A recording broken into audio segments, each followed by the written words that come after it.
அனைவருக்கும் வணக்கம். உங்கள் எல்லாருக்கும் தெரியும், கடந்த வாரம் எங்களுடைய தலைவருடைய சுற்றுப்பயணம் தொடர்பாக எங்களுடைய பொதுச் செயலாளர் வந்து திருச்சியில் முதல் சுற்றுப்பயணம் ஆரம்பிக்க இருந்துச்சு. அதுக்காக எங்களுடைய பொதுச் செயலாளர் அண்ணன் ஆனந்த் அவர்கள் வந்து போன வாரம் திருச்சி கமிஷனரேட்டில் மற்றும் அது பெரம்பலூர் அரியலூர்லாம் சந்தித்து அந்தந்த போலீஸ் ஸ்டேஷன் எஸ்பி கிட்ட கடிதம் கொடுத்துருந்தாங்க. இது வரைக்கும் எங்களுக்கு எந்த அனுமதியும் தரப்படவில்லை. எல்லா இடத்துலையும், அதாவது தலைவர்கள் சுற்றுப்பயணம் மேற்கொண்டால் எல்லா ஊர்லேயும், இப்போ சென்னை மாதிரியான அனைத்து ஊர்களிலும், அனைத்து நகரங்களிலும், அனைத்து மாநகராட்சிகளிலும் வந்து பார்த்திங்கன்னா ஒரு குறிப்பிட்ட இடங்கள் அனுமதிக்கப்படும். அந்த அனுமதிக்கப்பட்ட லிஸ்ட்டில் இருந்தே நாங்கள் ஒரு சில இடங்களை குறிப்பிட்டு எங்களுடைய பொதுச் செயலாளர் வழங்கியிருந்தார். அதற்கும் அனுமதி மறுக்கப்பட்டுள்ளது. திரும்பவும் அது போலீஸோடு சேர்ந்து மீதும் அவங்க குறிப்பிட்ட மற்ற இடங்கள்லையும் கிட்டத்தட்ட ஒரு 30 இடங்கள் அவங்க குறித்து வச்சுருக்காங்க.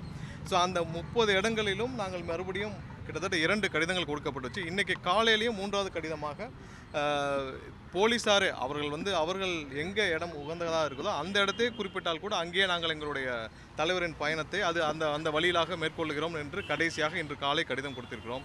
இது போக டிசம்பர் கடைசி வரை, டிசம்பர் 20ஆம் தேதி வரை எங்களுடைய முழு சுற்றுப்பயண விவரம், அதாவது எங்களுடைய தலைவரின் மொத்த சுற்றுப்பயண விவரத்தையும் இன்று டிஜிபி அலுவலகத்தில் ஏடிஜி அவர்கள் எல்என்டோ அவர்களை சந்தித்து அவர்கிட்ட வந்து மொத்த பயண விவரத்தையும் கொடுத்துருக்கோம். ஏன்னால் இதே மாதிரியான ஒரு விஷயம் அனைத்து ஊர்களிலும் அனைத்து இடத்துலையும் எங்களுக்கு நடக்கக்கூடாது.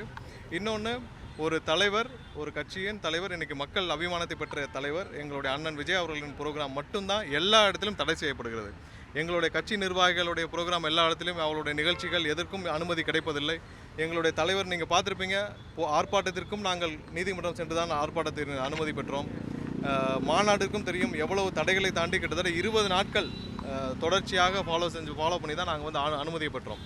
அதே போல் சுற்றுப்பயணம், நீங்கள் எல்லா தலைவர்களும் சுற்றுப்பயணம் மேற்கொள்கிறாங்க, எல்லா கட்சியினரும் மேற்கொள்கிறாங்க, எல்லாருக்கும் கிடைக்கும் அனுமதி எங்களுக்கு கிடைப்பதாக இல்லை. ஸோ அதனால தான் இன்றைக்கி மொத்த விவரத்தையும், அதாவது மொத்த பயண திட்டங்களையும் இன்றைக்கு வந்து டிஜிபி அலுவலகத்தில் கொடுத்துருக்குறோம். அது போக அந்தந்த மாவட்டங்களிலும் எஸ்பி கிட்ட தனியாக வந்து நாங்கள் கொடுப்போம், ரெப்ரசன்டேஷன் கொடுப்போம். மொத்த ப்ரோக்ராம் பிளானையும் கொடுத்துருக்கோம். இதற்கப்புறம் கண்டிப்பாக மக்களும் பார்த்து கொண்டிருக்கிறார்கள். அதாவது இன்று கட்சி ஆரம்பித்து மக்களுக்காக ஏதாவது செய்ய வேண்டும் என்று தன்னுடைய அனைத்தையும், தன்னுடைய இன்றைக்கி ஒரு கேரியரின் உச்சத்தை விட்டு வரும் எங்களுடைய தலைவருக்கு இது போன்ற இடைஞ்சல்கள் ஒவ்வொரு நாளும் வந்துட்டுருக்கு. இதை அனைத்தையும் மீறி மக்களுடைய ஆதரவு, பேராதரவு இருக்குது. அந்த பேராதரவோடு நாங்கள் அனைத்தையும் தவிடுபடியாக்கி இந்த தேர்தல் வரை மக்கள் சந்திப்பு எந்த தடையும் இல்லாமல்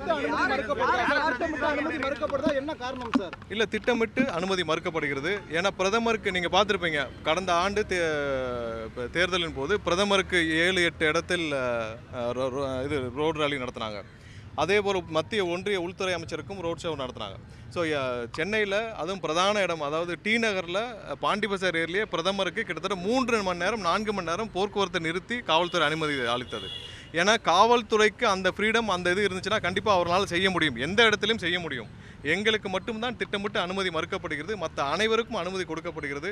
எங்களுக்கு மறுக்கப்படுகிறது, விவசாயிகள் போராட்டத்துக்கு மறுக்கப்படுகிறது, வாழ்வாதாரத்துக்கு போராடும் தூய்மை பணியாளர்களுக்கு மறுக்கப்படுது. மக்கள் அபிமானத்தை பெற்ற தலைவர் எங்கள் அண்ணன் விஜய் அவர்களுக்கு மட்டும்தான் மறுக்கப்படுகிறது, வேறு யாருக்கும் மறுக்கப்படவில்லை. இது வந்து கண்டிப்பாக எங்களுடைய போராட்டம் இதனால் நாங்கள் கண்டிப்பாக இந்த 13ஆம் தேதி மக்களுடைய சந்திப்பு, எங்களுடைய தலைவரின் சந்திப்பு எந்த காலத்திலும் நாங்கள் தவிர்ப்பதாக இல்லை. அது கண்டிப்பாக நடைபெறும். இல்லை, நாங்கள் கண்டிப்பாக, ஏன்னா ஒரு தலைவர் மக்களை போய் சந்திக்கிறதுல எந்த தப்பும் கிடையாது, அது அடிப்படை உரிமை. 13ஆம் தேதி திட்டமிட்டபடி எங்களுடைய தலைவரின் மக்கள் சந்திப்பு கண்டிப்பாக நடைபெறும். நாங்கள் கண்டிப்பாக பொதுவாக எல்லாருக்கும் சேர்த்து மொத்த அனைத்து திட்டங்களையும் சேர்த்து நாங்கள் நீதிமன்றத்தை நாடுவோம். ஆனால் 13ஆம் தேதி கண்டிப்பாக திட்டமிட்டபடி எங்களுடைய தலைவரின் சுற்றுப்பயணம் கண்டிப்பாக நடைபெறும். ஏடிஜிபி எல்என்டோ பார்த்து நாங்கள் டிஜிபி இப்போ வெளியில் வேறு ஒரு ப்ரோக்ராமில் இருக்கிறனால நாங்கள் வந்து ஏடிஜிபி எல்என்டோ அவர்களிடம் கொடுத்துருக்கோம். இல்லை, நேற்று வரை எங்களுக்கு ரிட்டனாக வந்து ஒரு சில இடங்கள், நாங்கள் குறிப்பிட்ட இடங்கள், அதாவது அதெல்லாம் அனுமதிக்கப்பட்ட இடங்கள், ஒவ்வொரு இடத்துலையும் வந்து ஒவ்வொரு ஊர்லேயும் அனுமதிக்கப்பட்ட இடங்கள்னு காவல்துறை வைத்திருக்கிற இடங்களின் லிஸ்ட்டில் வாங்கி தான் நாங்கள் ஒரு சில இடங்களை குறிப்பிட்டோம். அதற்கும் அனுமதி மறுக்கப்பட்டது. அதனால் நாங்கள் இன்றைக்கி என்ன சொல்லியிருக்கோம்னா, இன்றைக்கி காலையில் 10 மணிக்கு எங்களுடைய நிர்வாகிகள், மாவட்ட நிர்வாகிகள் திருச்சியில் லெட்டர் கொடுத்துருக்காங்க. அதில் என்ன குறிப்பிட்டிருக்கோம்னா, போலீஸே ஒரு இடத்தை தேர்வு செய்து கொடுத்தாலும் நாங்கள் அதில் நடத்தி கொள்ள தயார் அப்படின்னு சொல்கிறாங்க. அவங்க வந்து போக்குவரத்து நெரிசல், மக்கள் நடமாட்டம் அதிகம் உள்ள பகுதின்னு சொல்கிறாங்க. மக்கள் நடமாட்டம் அதிகம் உள்ள இல்லாத பகுதினா நாங்கள் பாலைவனத்தில் தான் வச்சுக்க முடியும். இங்கே ஊர்களில் வைக்க முடியாது. சென்னையில் பிரதானமான இல்லை ஒரே நிமிஷம், சென்னையில் பாண்டி பஜார்லேயே பிரதமருக்கு ரோட் ஷோவுக்கு அனுமதித்த இந்த அரசு பாண்டி பஜாரில், டி நகரில் பிரதானமான பாண்டி பஜாரில் அனுமதித்த அரசு கிட்டத்தட்ட 8 மணி நேரம் போக்குவரத்து அனைத்தும் முடக்கப்பட்டது பாண்டி பஜாரில். அதையே செய்ய முடிந்த அரசு. இப்போ நாங்கள் வந்து அதுவும் ஸ்கூல் நாள் அன்றைக்கெலாம் லீவு, நாங்கள் சனிக்கிழமை தான் 13ஆம் தேதி திட்டமிட்டது. அன்றைக்கி ஸ்கூல் காலேஜஸ் லீவு நாள், அன்றைக்கி எந்த இடையூறும் இருக்காது. கண்டிப்பாக காவல்துறை என்னத்தால் செய்ய முடியும். ஆனால் அவர்களுக்கு யாரிடமிருந்தோ வந்த அழுத்தத்தின் காரணமாக இப்படி நடந்தது. சுகாதார ஊழியர்கள் வந்து ப்ரொடெஸ்ட் பண்ணும்போது அங்கே வந்து நான் வந்தேன்னா ஒரு சில பிரச்சனைகள் ஏற்படும் அப்படின்னு சொல்லி வீட்டுக்கு அழைச்சேன். இல்லை, சுகாதார பணியாளர்கள் அவர்களே கேட்டுக்கொண்டதன் அடிப்படையில் அவர்களே அந்த பேட்டி சொல்லியிருக்காங்க. அவர்களே கேட்டுக்கொண்டதன் அடிப்படையில் தான் எங்களுடைய தலைவர் வந்தால் அதை காரணம் காட்டி அவருடைய போராட்டத்திலிருந்து அவர்கள் விரட்டி அடிக்கப்படுவார்கள் அவர்கள் கேட்டுக்கொண்டதன் அடிப்படையில் தான் எங்கள் தலைவர் வரவில்லை. மற்றபடி கண்டிப்பாக வந்திருக்கும். காவல்துறை அனுமதி மறுக்கப்பட்டால் திட்டமிட்டபடி நடைபெறுமா? கண்டிப்பாக அதை பரிசீலித்து அந்தந்த மாவட்டங்களுக்கு அனுப்பி அது தேவையான அப்ரூவலை கொடுக்குறோம்னு சொல்லியிருக்காங்க. கண்டிப்பாக இதில் மக்கள் சந்திக்க எந்த தடையும் இல்லை. எங்களுடைய தலைவர் கண்டிப்பாக திருச்சிக்கு போகிறதோ, அது ஒன்றும் திருச்சி ஒன்றும் வந்து ஒரு தடுக்கப்பட்ட பகுதியோ இல்லை யாரும் போகக்கூடாத பகுதியோ கிடையாது. திருச்சி இந்த மாநிலத்தின் ஒரு பகுதி. கண்டிப்பாக அங்கே போகிறதுக்கு எந்த தலைவருக்கும் எந்த தடையும் யாரும் போட முடியாது. கண்டிப்பாக எங்களுடைய தலைவரின் சுற்றுப்பயணம் இருக்கும். இல்லை, இன்னும் ஒரு நாள் பார்த்துட்டு போவோம். பட் 13ஆம் தேதி கண்டிப்பாக இருக்கும். அதற்கப்புறம் மொத்தமாக தமிழகத்தில் உள்ள அதில் என்ன நடக்குதுன்னு பார்த்துட்டு மொத்தமாக தமிழகத்தில் உள்ள எல்லா பகுதிகளும் எங்களோட சுற்றுப்பயண விவரம் கொடுத்துருக்கோம்ல, மொத்தமாக சேர்த்து நீதிமன்றத்தின்படி ஒரு வழிகாட்டுதல் இருப்போம். எல்லா மக்கள் சந்திப்பும் டே டைமில் தான் நடத்த முடியும். நான் எல்லாம் இரவு ஒரு 12 மணிக்கு 1 மணிக்கு நடத்த முடியாது. மக்கள் சந்திப்பு, மக்களை சந்திக்க ஒரு கட்சியின் தலைவருக்கு பகல் நேரங்கள், அதுவும் வந்து நாங்கள் கேட்டிருக்கிறது ரொம்ப லீனியண்ட்டாக சனிக்கிழமை கேட்டிருக்கோம். சனிக்கிழமை கண்டிப்பாக பள்ளி கல்லூரிகளுக்கு அன்றைக்கி லீவ் நாள் அன்றைக்கி கேட்டிருக்கோம். ஸோ அதை தடுப்பதற்கு யாருக்கும் உரிமை இல்லை.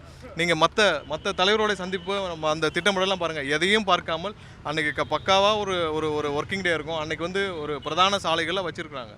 ஏன் நேரு ஸ்டேடியத்தில் வைக்கலையா, இல்லை சென்ட்ரலில் வைக்கலையா, இல்லை டி நகரில் வைக்கலையா? ஸோ முக்கியமான இடங்களில் அவங்களால செய்ய முடியும். ஏன்னா ஆல்டர்னேட்டிவ் ரூட்ஸ் கண்டிப்பாக காவல்துறையில் போட முடியும். ஆல்டர்னேட்டிவாக ரோடு டிராஃபிக்கை மூவ் பண்ணுறது கண்டிப்பாக பண்ண முடியும். இது எல்லாம் தாண்டி கண்டிப்பாக அரசியல் காழ்ப்புணர்ச்சியின் ஒரே காரணமாக தான் இது நடக்குது. நேற்று கூட எங்களுடைய பொதுச் செயலாளர் மீது ஒரு வழக்கு தொடுக்கப்படுது.